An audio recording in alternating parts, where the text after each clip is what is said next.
there are tons of new vaccines in the pipeline.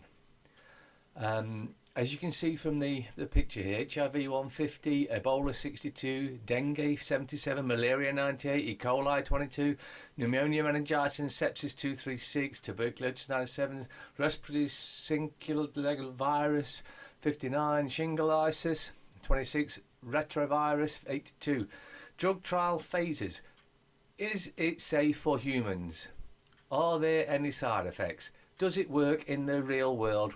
Approved, released, still monitored for adverse effects. And that's how they do. They check whether the vaccines are safe or not. They try them on us, and if it's like thalidomide.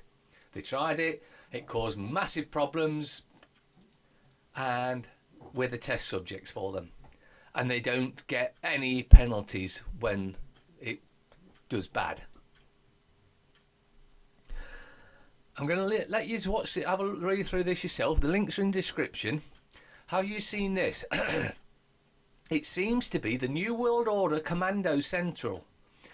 If you do not already know that all world events are staged, here is the confirmation you have been waiting for. Lots of orders, cryptic, a lot of them very nefarious. It includes instructions over who is to be appointed president or prime minister and the like in countries all over the world. It also includes who has to resign, who is to be assassinated, coded messages about occult rituals, probably including child sacrifices, orders of which days to post up satellites to spy on and murderers with laser weaponry. Have a look at those working there and what they will work with. Think Madeleine McCann. This is utter sick. And that's the link there, that glamiscalling.org. The site seems to be run by relatives of the Queen and run for the Isle of Arran in Scotland. Here is a video with lots of information and interpretation. Warning, highly disturbing. This is the type of people that want us dead. All of us dead. This is the first portal, as you can see here. Welcome to the information portal, and it goes on to explain. I'm not going to read it all, but basically the codes are cryptic, and so that even if we find them, we'll never figure them out. Links are in description. You want to go through this and see what you can find out, because you'll find something that somebody else missed, and vice versa. Report back and let us all know what you find. Memorial benches set on fire by Edinburgh Council depot workers to save money in manager's budget. Whistleblowers handed photos to the Evening Standard News exposing the practice. Officials have launched a top-level probe after it emerged around 70 much-loved and sentimental memorial benches are being burned by Edinburgh City Council workers. Under orders from Edinburgh City Council. Let's not try and let them get away with it. Photos past the Evening News reveal that shocking actions from council workers who have taken to burning damaged memorial benches intended to commemorate the lost loved ones. Removed from the West Prince Street gardens with some memorialising Victoria Cross holders, according to the one council source. The benches sat at the council depot for more than a year before being burned.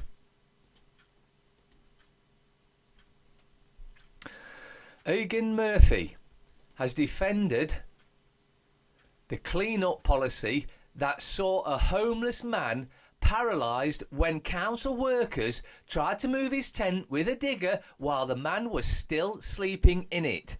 The Minister for Housing claimed that the removal of homeless people's tents was for their own health and safety, and now he's paralysed because of his own health and safety. He also denied that it was part of a clean-up policy that Dublin City Council is implementing along the Garda Canal, which of course is a blatant lie. Murphy defended DCC action that the removal of homeless people's tents was for their own health and safety. Wait, what? We need rid of councils for good. UK tap water linked to thousands of cases of bladder cancer. Only Spain has a worse record across the whole of the European Union, scientists have warned. Oh, they're not trying to kill us, Mark. They're there for our benefit, Mark. They wouldn't do anything like that, Mark. More than 1,300 Britons are being struck down by bladder cancer each year because of disinfectants found in tap water, according to new research. Chlorine. Only Spain has a worse record across the whole of European Union, scientists haven't warned. Almost 1 in 20 cases can be tracked back to trihalomethanes, HRMC, that are created by a byproduct of chlorinate. Told you it was chlorine. Chlorination. The tumours of more than 6,500 people in 26 European countries diagnosed with the disease annually are fuelled by the chemical. The maximum reported concentration exceeded the limit of 100 micrograms per litre in 9 countries, including the UK. Spain and the UK had the largest numbers of cases of bladder cancer blamed on THMS, 1,482 and 1,356, respectively. HRMC has more staff chasing benefit cheats than wealthy tax dodgers. Yeah, don't go after those that are making billions. Go after them that are just struggling to survive. While people falsely claiming benefit costs the taxpayer $2.3 billion a year, the rich are ripping us off for up to $120 billion. More staff at HMRC are chasing benefit cheats than pursuing wealthy tax avoiders who cost the Treasury up to 50 times as much, as it has been revealed. According to the Revenue, the total value of benefit overpaid as a result of fraud last year was $2.3 billion, 1.2% of total spending. Estimates of the tax gap of revenue lost due to tax avoidance by wealthy individuals and corporations varies from $35 billion to $120 billion a year. MP Chris Stevens slammed Boris Johnson's government after uncovering figures showing the Revenue's much-lauded wealthy team has lost the equivalent of more than 80 staff over the last financial year. The Glasgow South West MP discovered that the government has 500 inspectors chasing benefit claimants for tiny amounts of individual fraud and overpayment in the social security system. Statistics uncovered by Stevens show that in December, the HMRC wealthy team had about 961 full-time equivalent staff engaged in customers' compliance, down from approximately 1,046 the previous year. But the same month, December 2019, the HMRC had the equivalent of 1,400 full-time staff working as fraud investigators try to recover overpaid funds from benefit cheats. Well, I can tell you where the benefit cheats are. They're all in Parliament. Senior cops in key positions when the Manchester child grooming case was dropped haven't been named until now. This is what they have to say. The officers were refused to, but not identified by name in a report into the scandal. Today, the Manchester Evening News reveals who they are. A small group of senior police officers were in key positions at the time of the decision to drop an investigation into a Manchester sex grooming gang of up to 100 men who abused dozens of children, many of them who were in care.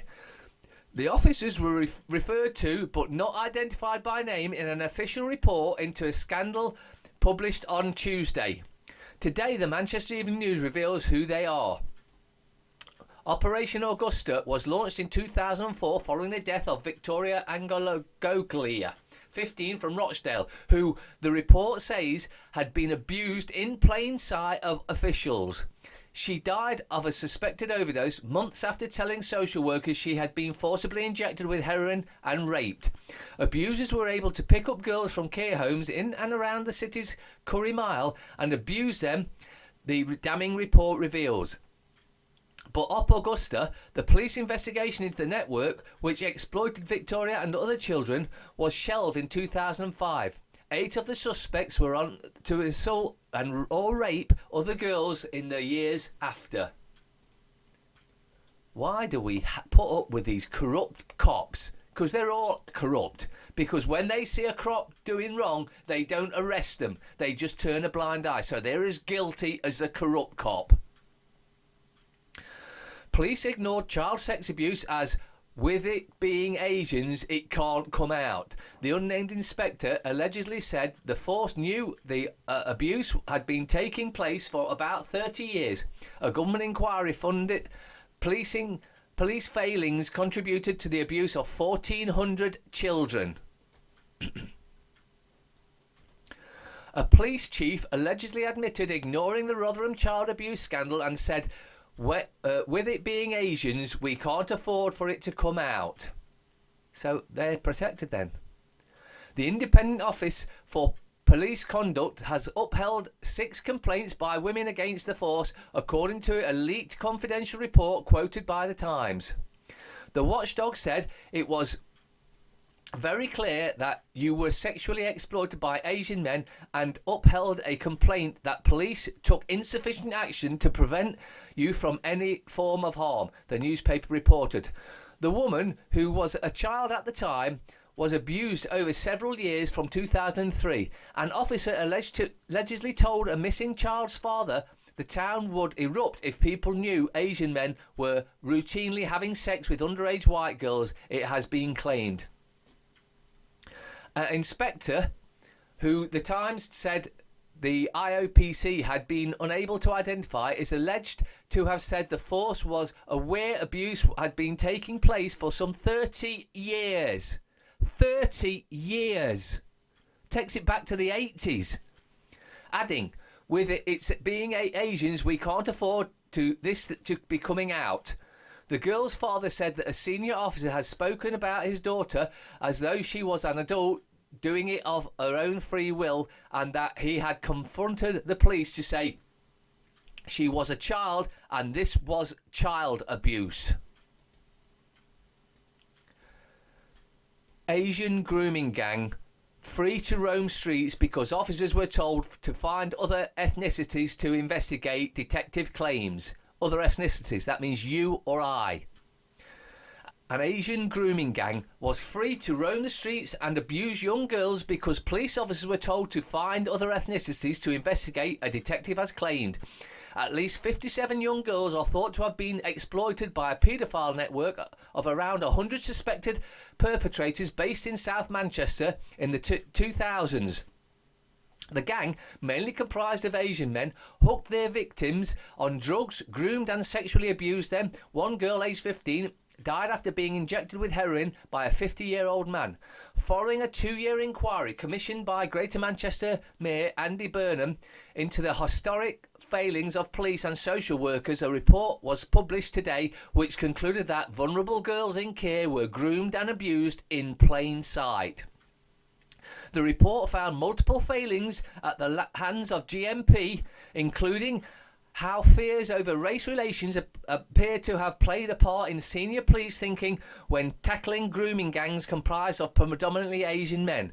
It added that the officers were aware of many sensitive community issues around policing in South Manchester in 2002 and 2003.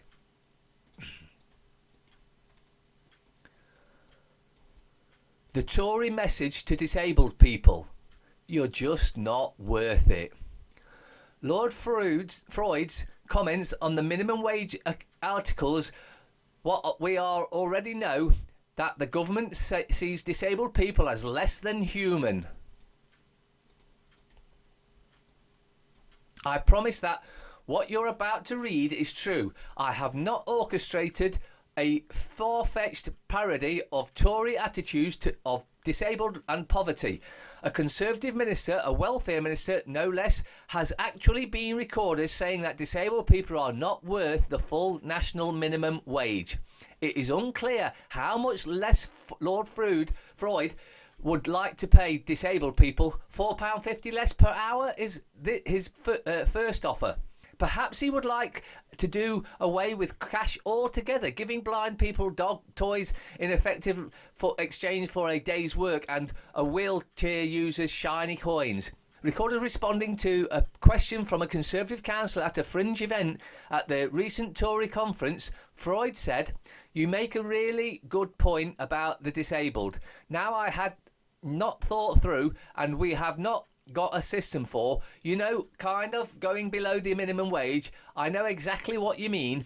We're actually, as you say they're not worth the full wage, and actually I'm going to go and think about that particular issue. Whether there is something we can do nationally, which if someone wants to work for £2 an hour, part of me thought I'd become immune to this government, to both its attitude and actions towards disabled people. I've spoken to enough people, ill, in pain and afraid, who, due to their immorality and or incompetence of the Department of Work and Pensions, has been rejected for disability benefits and don't know where money for food is going to come from. I've met enough people who are seeing their social care cut and their independence sold off, who no longer have the support to get dressed, leave the house or go to the toilet when they want. I've read eviction letters when the bedroom tax was pushed carers and disabled children out of their home. Facebook apologises for translating Xi Jinping name as Mr. Shithole.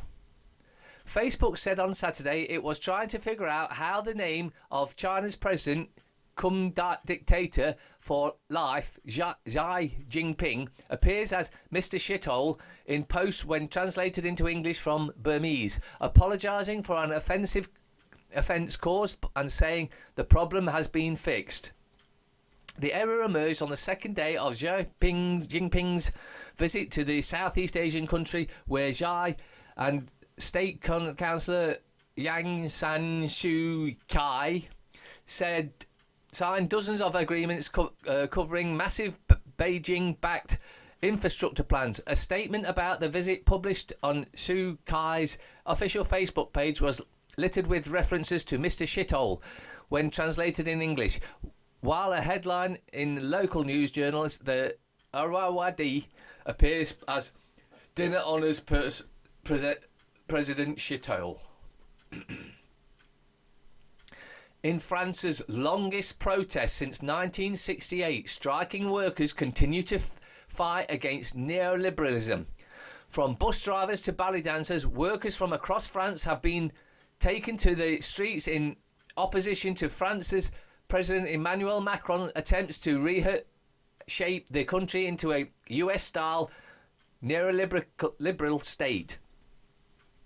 Nationwide protests against the government of Emmanuel Macron entered their seventh continuous week today in France, as between 187,000, a government estimate, and 250,000, the unions count, took to the streets to oppose Macron's plans to radically alter the country's pension plan, seen by many as the crown jewel in France's substantial welfare state. Led by transport unions, mass protests occurred yesterday across the country, including in Paris, Lyon, Grenoble, Nantes, Dijon and Angers. Meanwhile, in Nice, there was a party atmosphere as activists organised a torch-lighting of evening demonstration. Despite the light-hearted tone some of the protesters took, they now constitute the longest and most intense action against the government since the famous May 68 revolution, an event that continues to defy French society. House of Lords may move out of London to reconnect with public. Tory plan is symbolic of Boris Johnson's aim to level up the rest of the UK with capital. Well, I'll tell you how they do it. They make them go and live on the streets for 6 months in winter, and then they'll be reconnected all right, or dead. The government is considering moving the House of Lords outside London, potentially to York, as one of the range of options to reconnect politicians with the public. The Conservative Party chairman, James Calvary, has confirmed they could never reconnect with the public. They don't give a shit. Asked about the plan, which was reported in the Sunday Times, cleverly said it's one of a range of things what we are looking into. It's about demonstrating to the people, that we are going to do things differently. The Labour Party lost millions of voters because they failed to listen. The crumbling Palace of Westminster is due to be vacated for several years from 2025 because we'll be fully under the EU by then. Under plans for restoring the historic building by the Thames, it should be destroyed. Express. Queen's deal for Harry and Meghan. Freedom at price. Couple ordered to stop using HRH. Oh no. Repay taxpayers 2.4 mil for cottage. Yeah, must step down from all royal duties. Queen wishes them a happy life. Mirror. Harry and Meghan deal shock. Queen orders a hard Meg exit. Royal couple will no longer use HRH titles as they quit official duties. They'll spend most of the time in North America and be free to work. They agreed to pay back 2.4 million spent on Frogmore Cottage. The fail. The price of Meg exit. Sussexes agreed not to use HRH titles in historic deal. They will repay 2.4 million Frogmore. They're free to make money, but will uphold Queen's values. They won't repay that at all. That's a blatant lie. The scum. Queen's hard Meg exit for couple. The fact it's in every paper, distracting you from Andy. That's what this is about. Meghan and Harry hand back 2.4 million. Well, I ain't seen a penny of it. They have to give up HRH titles, but they still pocket Charles' cash, and we will fork out for security. Payback time. So nothing changes then. Telegraph. Harry and Meghan cast out. I can't be bothered to read any more about them parasitical scum. The Queen's subject would never have let them have their cake and eat it. Number 10 to shut door on EU migrants 2 years early. Be brave and scrap HS2, PM told. Observer. PM to Cabinet, shape up or I'll sack you within weeks. Reshuffling warning, part of Cummings' plan. Stay on TV, top ministers are told. Sussex to drop Royal HA, yeah, bullshit. Utter waste of paper. Harry gets hairdryer off Queen. Told to pay back for home. Couple won't use HRA. Oh, it's just so bad, eh? So bad for them, eh? The People. Royal bombshell. Harry and Meghan out in the cold. Couple won't use HRT to... Oh, this is just utter bullshit. And the fact is in every paper. You can tell they're trying to distract you so you're not thinking about pedo Andy. The Sunday Times. They're out. So seal exit deal with the Queen. Boris sends the House of Lords up north. Revealed betting firms use schools data on 28 million kids. What a shock. And finally, laziness level 1, 2, 3, 4, etc. People write congrats because they can't spell congratulations. In case of fire, please leave the building before posting it on social media. And this is funny because I bet people, if the house was burning down, oh, my house is on fire, I got burned to death, oh, but at least I put it on social media because they're idiots. The problem with political jokes is that they sometimes get elected.